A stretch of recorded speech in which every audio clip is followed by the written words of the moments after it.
जय श्री राम दोस्तों। कल तक की कथा बड़ी रोचक रही।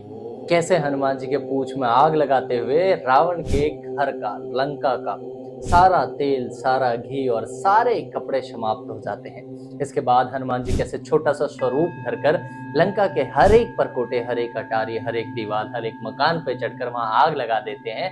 और उन आग लगाते समय भी वो ध्यान रखते हैं कि कैसे विभीषण जी का घर उन्हें बचाना है।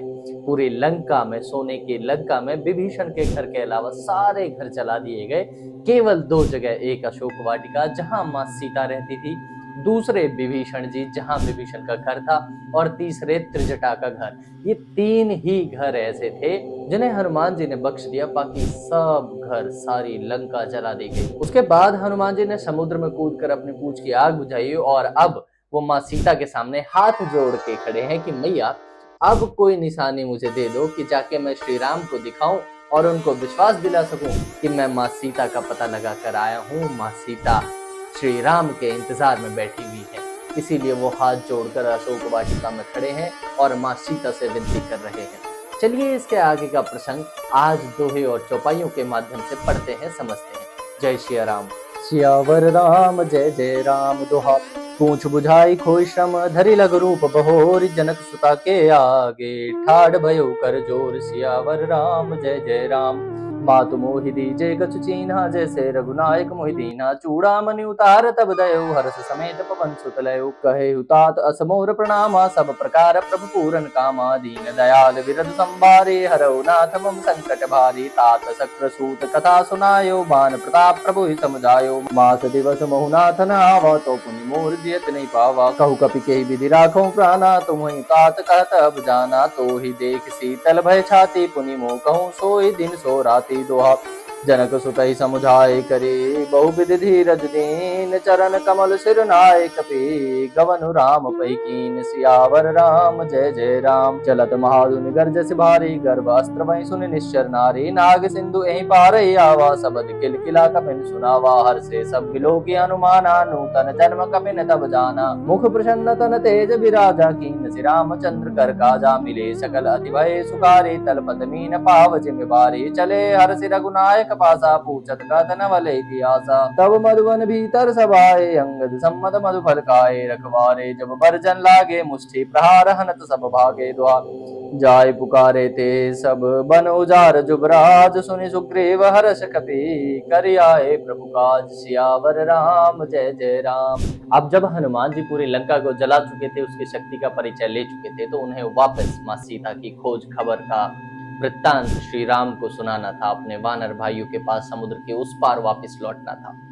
इसीलिए वो माँ सीता से आज्ञा लेने के लिए उनके आगे हाथ जोड़कर खड़े हैं। और अब वो हाथ जोड़कर कह रहे हैं कि हे माँ सीते, जैसे श्री राम ने मुझे आपके पास आने के लिए अपना मुद्रिका दिया था, वो उनका चिन्ह था, ऐसे ही कोई चिन्ह आप मुझे दीजिए ताकि वो मैं श्री राम के पास ले जा सकूं और उन्हें कह सकूं कि हे श्री राम, देखिए मैं जनक सुता सीता का पता लगा कर आया हूं, और वो मुझ पर विश्वास करती है। माँ सीता उन्हें अपना चूड़ामणि उतार कर देती हैं और देते हुए कहती हैं कि हे तात, हे बजरंगबली, हे हनुमान, आप श्री राम से मेरा संदेश इस प्रकार से कहना कि वो तो वैसे सभी माया, सभी लोभ, सभी इच्छाओं से परे हैं, लेकिन फिर भी वो दीन दुखियों की बातें सुनकर उनका दुख हरते हैं। हे तात, उनसे कहना कि मेरा भी ये दुख हर ले, और उनसे रावण के पुत्रों की महागाथा का वृत्तांत सुनाते हुए कहना कि अगर वो 1 महीने के भीतर मुझे लेने नहीं आए तो रावण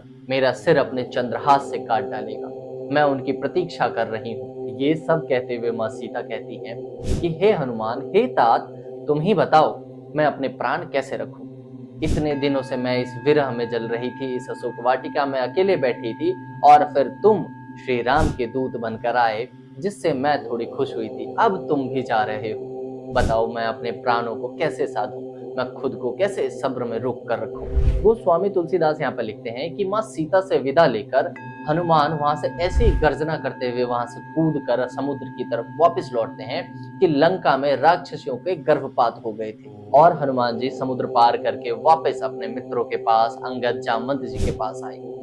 उनकी किलकिलाहट सुनकर हनुमान जी और सारे वानर हर्ष से श्री राम की जय जयकार करने लगे, और वहां से वे सभी वानर शीघ्र किष्किंधा के वाटिका में लौटे। वाटिका में उन्होंने अपने उद्यान में मधुर फल देखकर उनसे रुका नहीं गया।